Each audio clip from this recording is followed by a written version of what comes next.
अस्सलाम वालेकुम गाइस। हाँ जी, नई वीडियो के साथ हाज़िर हूँ। तो आप जैसा कि देख सकते हैं, पहले मैंने आपको एडजेक्टिव क्लॉज जो है वो समझाया था। तो एक जो है मैंने एडवर्ब क्लॉज जो है ना उसको चुना है। जैसा कि आप देख सकते हैं सामने किताब पे दिया हुआ है एडवर्ब क्लॉज, उसका यानी फंक्शन क्या है।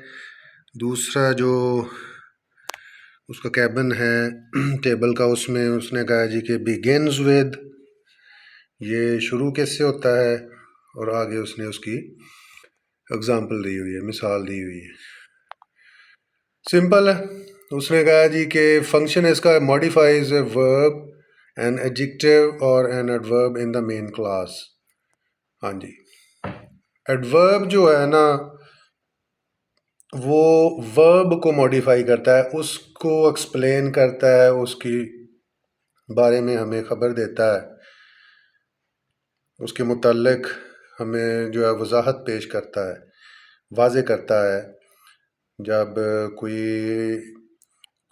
हम फ़िक्रा लिखते हैं या बोलते हैं तो जो सुनने वाला है या जो पढ़ने वाला है उसके लिए, ठीक है जी। या दूसरे लफ्ज़ों में अगर इस किताब में ही आप देख लें तो यहाँ पर सेंटेंसेस कुछ लिखे होंगे, तो उनमें जब तक आपको एडवर्ब ना मिले तो आपके जो वर्ब है उसकी समझ नहीं आएगी।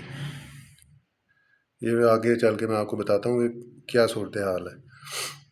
यहाँ पर आपने अगर नोट करें तो फंक्शन में यहाँ पर वर्ब, मैंने सिर्फ कहा कि वर्ब को मॉडिफाई करता है, जबकि इसके साथ एडजेक्टिव भी उसने लिखा हुआ है।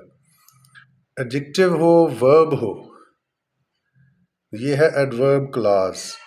और एन एडवर्ब या एडवर्ब भी हो तो उसको भी एडवर्ब क्लास जो है ना वो मॉडिफाई करता है इन द मेन क्लास। जो कि मेन जो क्लॉज होता है, मेन जो बड़ा हिस्सा होता है, जनरल पार्ट ऑफ सेंटेंस जो है, उसमें कोई वर्ब हो, एडजेक्टिव हो या एडवर्ब हो, उसको मॉडिफाई करता है एडवर्ब क्लास। अच्छा, अब आ जाते हैं निशानदेही के लिए। आपने पहचान कैसे करनी है किस मेन क्लास आ गया जो शुरू में होता है, ठीक है जी। उसके बाद जो स्वार्डिनेटिंग कंजंक्शन होगा ना, जो स्वार्डिनेटिंग पोर्शन होगा, क्लॉज होगा, उसको जोड़ा होगा कंजंक्शन ने, सच एज, वो क्या हो सकते हैं, after, although, because, if, since, when और वेयर। अगर स्वार्डिनेटिंग कंजंक्शन यानी वो वाले जोड़ने वाले जो अल्फाज होते हैं वो इनमें से ये वाले हों, यानी such as after, although, because, if, since, when या वेयर, इस ये स्वार्डिनेटिंग जो है ना क्लॉज, इनके साथ आगाज़ हो रहा हो, शुरू हो रहे हों, तो फिर ये एडवर्ब क्लॉज कहलाता है। मिसाल आपको उसने लिखी हुई है, फादर कॉल्ड मी। अब ये देखें, ये मेन क्लॉज है, फादर कॉल्ड मी, बाप ने मुझे बुलाया या बाप ने मुझे कॉल की। When he arrived home, when he, अच्छा अब देखें ना, यहाँ पर खबर तो नहीं दे रहा फादर कॉल्ड मी, अब्बू ने या वालिद साहब ने मुझे पुकारा या कॉल की। कॉल करने से मुराद, मैं मतलब इंग्लिश जो स्पीकर्स हैं उनकी ही कर रहा हूँ, कॉल से मुराद मैं फ़ोन कॉल नहीं यहाँ पे कह रहा, कॉल से मुराद है यानी उसने आवाज़ दी मुझे, फादर ने, ठीक है। अब कब दी, कहाँ दी, कैसे दी, ये तो अब इस सिर्फ मेन क्लास जो अगर यहीं तक मी तक फ़िक्रा हो तो फिर तो आपको पता नहीं चलेगा। हाँ, आगे उसने अब दिया है जो कि एडवर्ब है, when he arrived home. When he arrived home, जब वो घर पहुँचे, जब वो घर पहुँचे, फादर। अच्छा, ये एक बड़ी मैंने देखा है, एक्सपीरियंस किया है कि तजर्बे में आया है कि ये जो हम एहतरामन उर्दू में जो तर्जुमा करते हैं ना, तो जमा के अल्फाज जो है ना वो इस्तेमाल कर देते हैं सीगा, हालांकि वो होता वाहद ही है। तो ये सिर्फ इज़्ज़त और एहतराम की खातिर हम कहते हैं कि अब अब्बू को ये तो नहीं कहते कहेंगे हम कि जनाब जब अब्बू घर पहुंचा। तो ये इससे आप कंफ्यूज ना हुआ करें स्टूडेंट्स, ठीक है। हाँ, अब देखें ना कि एक आम बंदा जो है ना, जो इतने ज़्यादा मतलब टीचिंग नहीं करता, उसको इन चीज़ों का पता नहीं होगा। लेकिन बीइंग एक्सपीरियंस टीचर मैं ये जानता हूँ कि कहाँ पर कंफ्यूज होते हैं लोग जो स्टूडेंट्स होते हैं। तो father called me when he arrived home, अब्बू ने मुझे पुकारा जब वो घर पहुँचे। तो पहुँचे से मुराद फादर ही है, लेकिन उसको हम एहतरामन पहुँचे कह रहे हैं, पहुँचा की बजाय पहुँचे लफ्ज़ लगा रहे हैं, ठीक है जी। दूसरी बात आपको बता दूं कि ये जो एडवर्ब क्लॉज होता है ये भी एडवर्ब का काम ही देता है। ये कोई एडवर्ब के साथ कुछ और नहीं लगा देता और या कि इसके कोई मानी बदल जाएं या उसका काम बदल जाता है, नो। एडवर्ब क्लॉज जो होता है वो भी सेम टू सेम एडवर्ब का ही काम देता है, ठीक है। चलें जी नीचे आ जाएं, आप कुछ एग्जांपल्स दी हुई हैं, मश्क दी हुई है उसने। वो कहता है replace each adverb clause by an adverb और एडवर्ब फ्रेज। अगर तो वो कहता है जी कि एडवर्ब है तो एडवर्ब फ्रेज लगा दें, और अगर एडवर्ब फ्रेज है तो वहाँ पर सिंपली एडवर्ब जो है वो आप रिप्लेस कर दें उसकी जगह। तो पहला जो है उसने लिखा है I have not been well since I return from Murree, ठीक। तो आप देखें ये यहाँ पर सिंस आया है, I have not been well. ऊपर अगर आप देखें यहाँ पर तो यहाँ पर सिंस आया है, सबऑर्डिनेटिंग कंजंक्शन। यहाँ देखें I have not been well, यहाँ पर सिंपल, ठीक। यहाँ इस तरह का फिक्रा वो आप अगर गौर करें तो ये आपको वो सबसे ऊपर वाला पोर्शन जो होगा करेक्ट यूज़ ऑफ वर्ब उसमें भी दे सकता है। और कुछ लोगों ने जो है ना वो रट्टा लगवाया होता है कि फार सिंस आ जाए तो आपने ना प्रेजेंट परफेक्ट कंटिन्यूस, मतलब परफेक्ट कंटिन्यूस जो टेंस है उसके ऊपर आपने टिक कर देना है। तो सिंस तो भाई यहाँ पर यहाँ पे भी हो रहा है और यहाँ पर आईएनजी का इस्तेमाल भी नहीं है। ओके हो गया जी। तो इसका क्या किया जाएगा, आई रिटर्न की बजाय माई रिटर्न आ जाएगा। I have not been well since my return from Murree, ठीक। I have not been well, वो कहता है कि मैं ठीक नहीं हूँ जब से मैं मरी से वापस लौटा हूँ। तो आप यहाँ देखें मेरे मरी से वापसी जो है तब से मैं ठीक नहीं हूँ, उसके थोड़ा सा जो है ना स्टाइल तब्दील हो जाएगा, ठीक है। सिंस माई रिटर्न आ जाएगा, आई रिटर्न की बजाय माई रिटर्न, यहाँ पर एडवर्ब फ्रेज आ जाएगी सिंस माई रिटर्न फ्रॉम मरी। अगला देख लेते हैं जी, I am glad that he has recovered from his illness. I am glad, मैं खुश हूँ। अब जहाँ तक सिर्फ देख लें तो आपको पता चलेगा कि एडजेक्टिव क्लास या एडवर्ब क्लास जो है ना वो क्यों लगाना ज़रूरी है।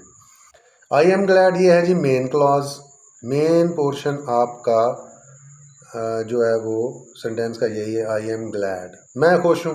मैं क्यों खुश हूँ, कोई तो वजह है ना, तो उसी को ये जो ग्लैड है ना, ठीक, ये जो है उसका जो वर्ब है या इसको कह लें आप यहाँ शायद ये एडजेक्टिव है, ठीक है। ये इसमिया फ़िक्रा है, आई एम ग्लैड मैं खुश हूँ। तो ये जो क्या कहते हैं ग्लैड लफ्ज़ जो है इसको मॉडिफाई करने के लिए that he has recovered his illness, या आगे अब एडवर्ब क्लास की ज़रूरत होगी, तो दैट की जगह आप एट लगाएं। एट हिज रिकवरी, रिकवर्ड जो है ना ये तो वर्ब आ गया, he has recovered third form आ गया हैज़ के बाद, तो ये रिकवर्ड जो है ये तो मेन वर्ब हो जाएगा। तो दैट की बजाय आप यहाँ पर लगाएं एट, तो ही हैज़ की बजाय जगह आप लगाएंगे हिज, रिकवर्ड की बजाय रिकवरी, ठीक है, फ्रॉम हिज इलनेस। ओके हो गया जी, सिंपल है। As soon as I saw the cobra I ran away, कहता है जैसे ही मैंने कोबरा को देखा मैं भाग गया। तो एज सुन एज की बजाय आप लिखें सीइंग द कोबरा, देखते ही कोबरा को, seeing the cobra I ran away, तो ये हो जाएगी आपकी adverb phrase, seeing the cobra, देखते हुए कोबरा को, आई रैन अवे।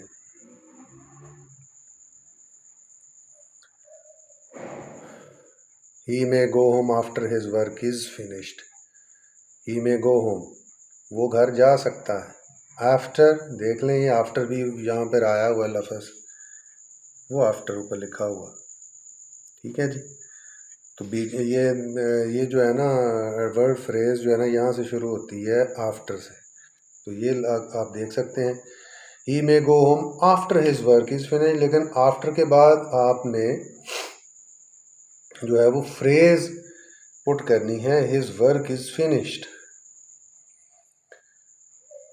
तो आप इसको करेंगे after finishing his work, after finishing his work, कि वो काम ख़त्म करने के बाद जो है वो जा सकता है।